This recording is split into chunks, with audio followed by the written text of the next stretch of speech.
Line is back. Narendra Modi सत्ता में लौट चुके हैं। क्या सबका साथ और सबका विकास का जो नारा था, यह नारा भारतीय जनता पार्टी को धोखा दे गया?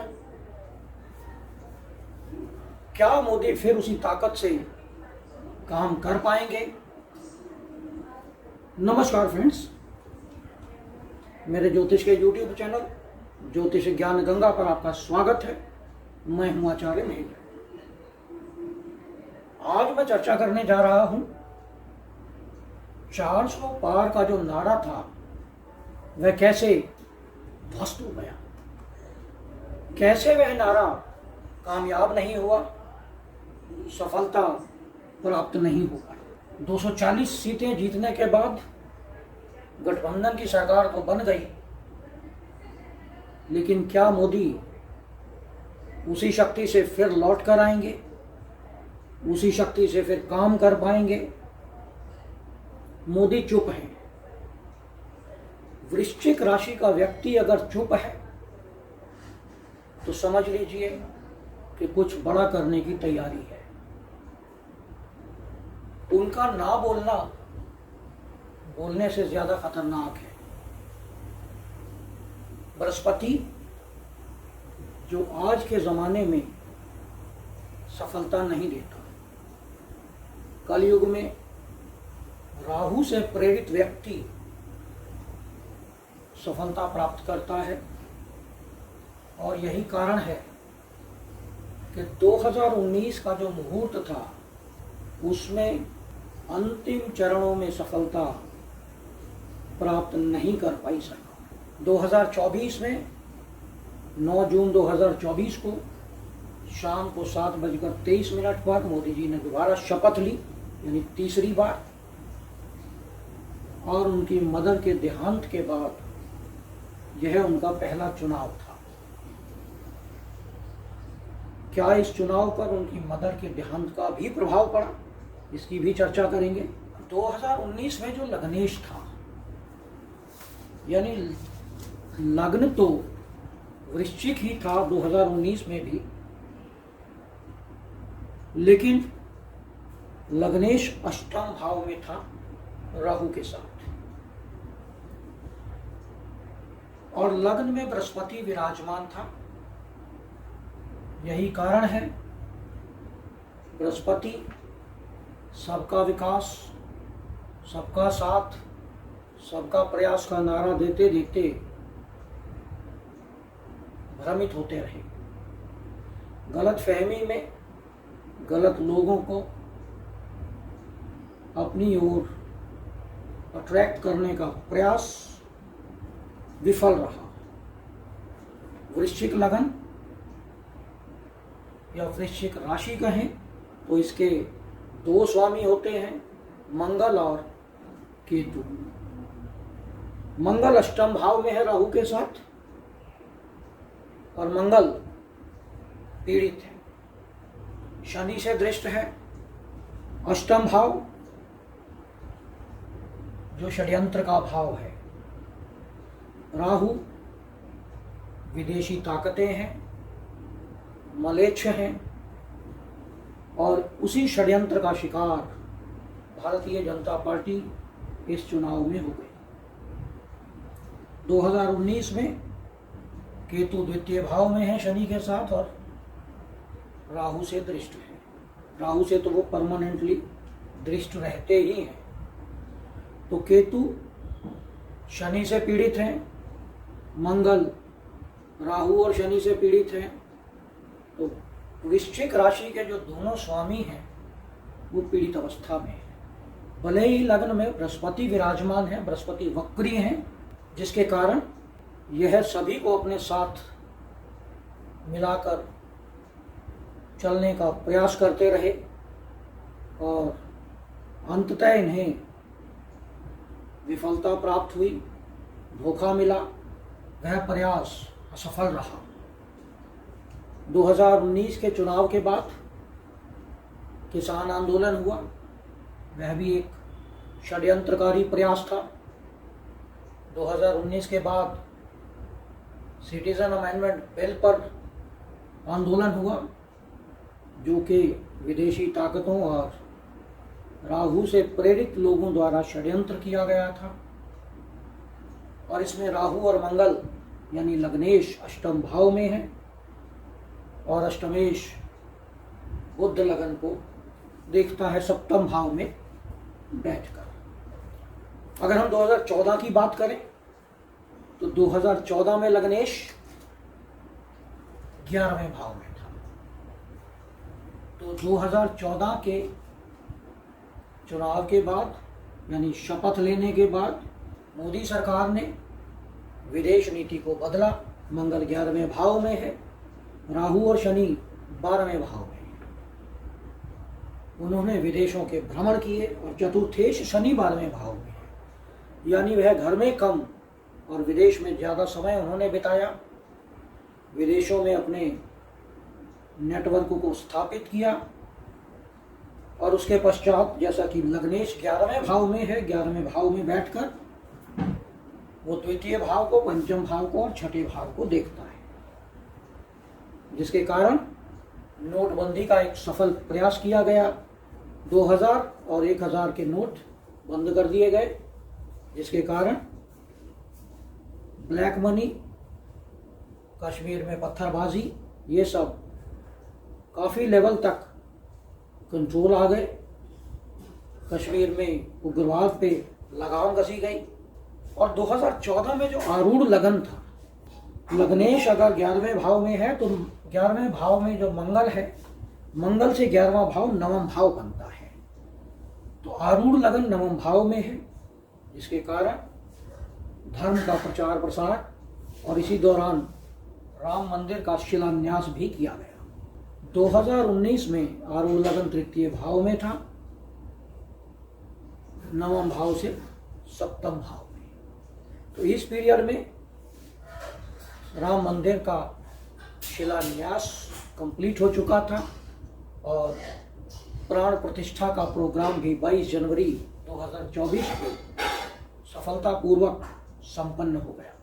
गुरु के लगन में होने के कारण ही राम मंदिर में सफलता प्राप्त हुई, लेकिन गुरु ने सबका साथ और सबका विकास का जो नारा था वही दिया और वही एक षड्यंत्र का कारण बन गया।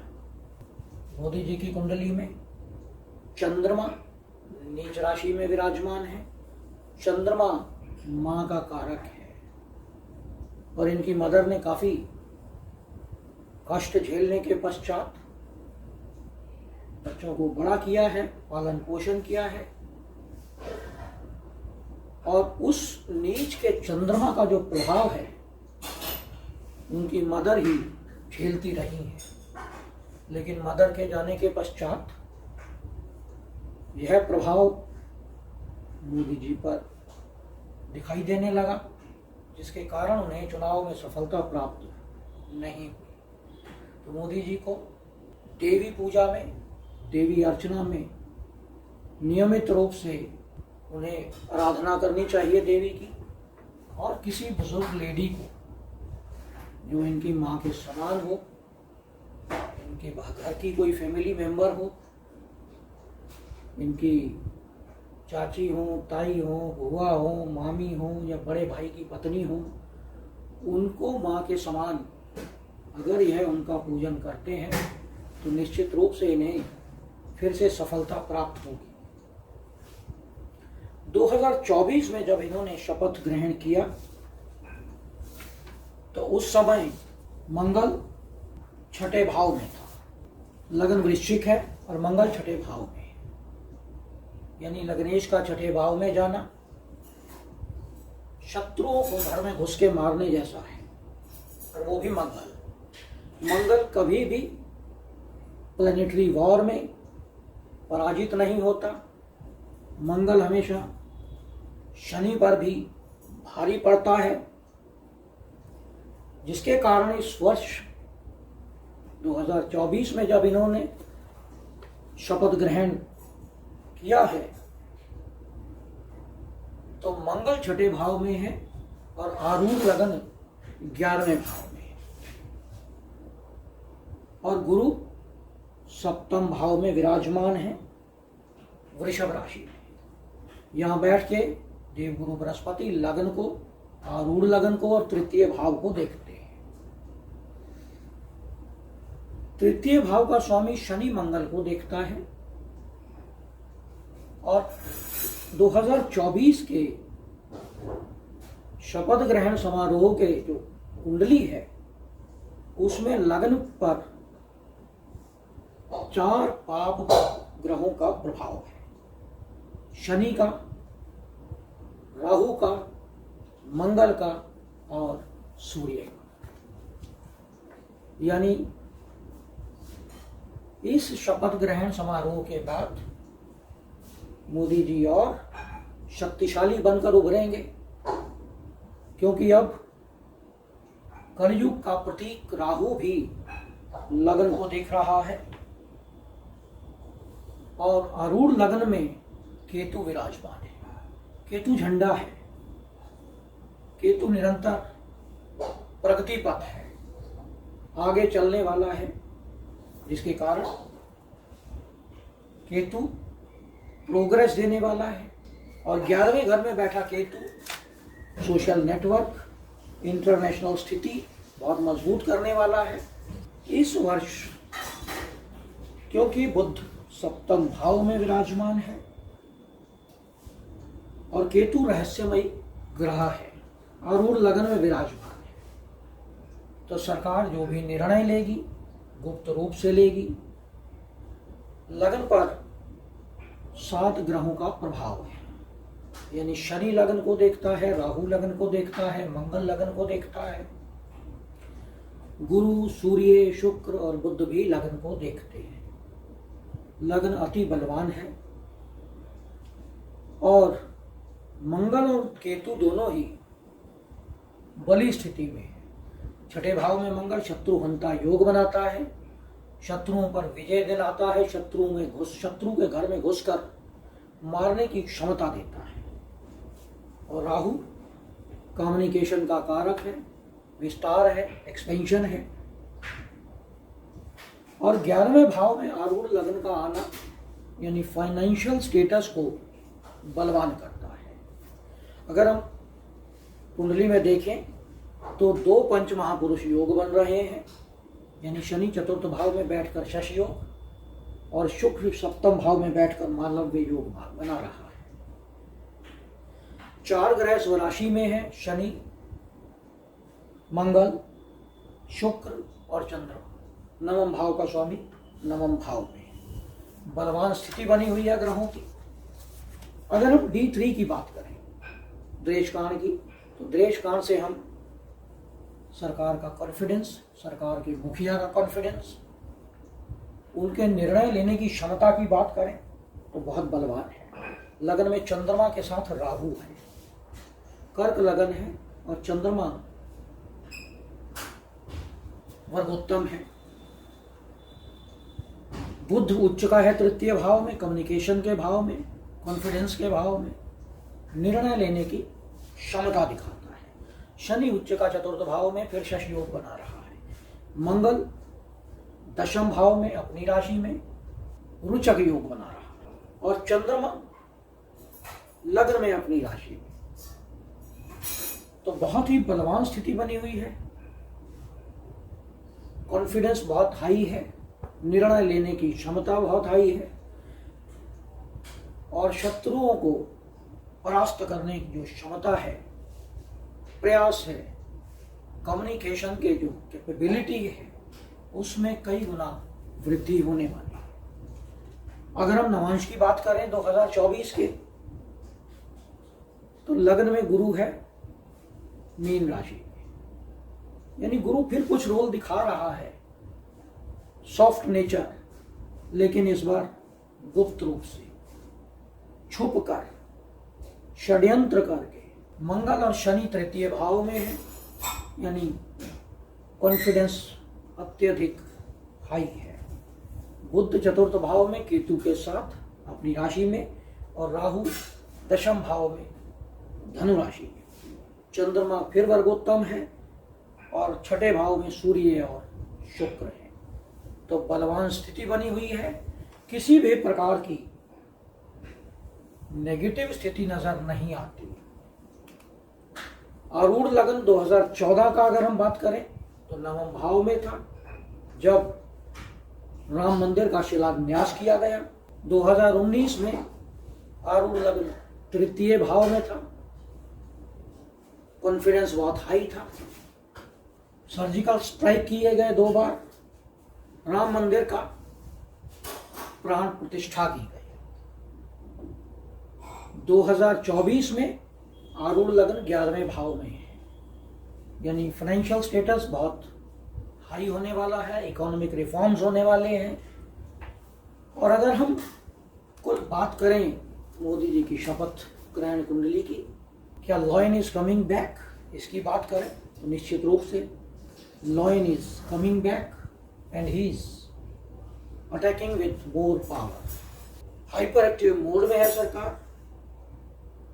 जो चूक 2024 के चुनाव में हुई है वो अगली बार नहीं होगी। लगन बलवान है, दुश्मन को घर में घुस के मारने की क्षमता इस बार सरकार में है। विदेश नीति बहुत बलवान रहेगी, 11वां भाव, क्योंकि अवार्ड दिलाता है, पद देता है, पोजीशन देता है, और आरूढ़ लगन 11वें भाव में है, तो निश्चित रूप से भारत को विदेश नीति में सफलता मिलने वाली है और कोई बड़ी पदवी प्राप्त हो सकती है। यूनाइटेड नेशन में सिक्योरिटी काउंसिल में परमानेंट मेंबरशिप मिल सकती है। आरूढ़ लग्न पंचम भाव को देखता है तो शिक्षा में कुछ बड़े बदलाव हो सकते हैं, इकोनॉमिक रिफॉर्म्स हो सकते हैं, खेती और कृषि के रिफॉर्म्स हो सकते हैं, क्योंकि बृहस्पति नवांश कुंडली के लग्न में स्वराशि में है। कम्युनिकेशन के क्षेत्र में बहुत बड़ा बदलाव हो सकता है। कम्युनिकेशन के क्षेत्र में G5 की जगह गवर्नमेंट G6 पर बहुत फास्ट ट्रैक पर काम कर सकती है। सोशल नेटवर्किंग, विदेशों से संपर्क साध सकती है सरकार। राहु से संबंधित जो लोग हैं उन पर सरकार गुप्त रूप से अटैकिंग मोड में आ सकती है, जैसा आजकल यूपी में योगी सरकार कर रही है। उसी तरह केंद्र सरकार भी कुछ बड़े रिफॉर्म्स ला सकती है, सीमाओं का विस्तार कर सकती है, विदेश में सनातन का प्रचार कर सकती है। इसमें सूर्य का बहुत बड़ा रोल है, शनि का बहुत बड़ा रोल है, तो इसमें प्राकृतिक ऊर्जा पर कुछ बड़े बदलाव हो सकते हैं, सौर ऊर्जा पर बड़े निर्णय लिए जा सकते हैं, विंड एनर्जी पर लिए जा सकते हैं, और आने वाले समय में षड्यंत्र विपक्ष नहीं सरकार करेगी, क्योंकि इस बार शेर घायल अवस्था में है लेकिन ऊर्जा के साथ लौट आया है। यह विश्लेषण आपको कैसा लगा इस पे कमेंट करें। यदि आपने हमारे चैनल को सब्सक्राइब नहीं किया है तो इसे सब्सक्राइब करें, नोटिफिकेशन बेल को अवश्य दबाएं जिससे आने वाले सभी वीडियो आपको मिलते रहें। नमस्कार।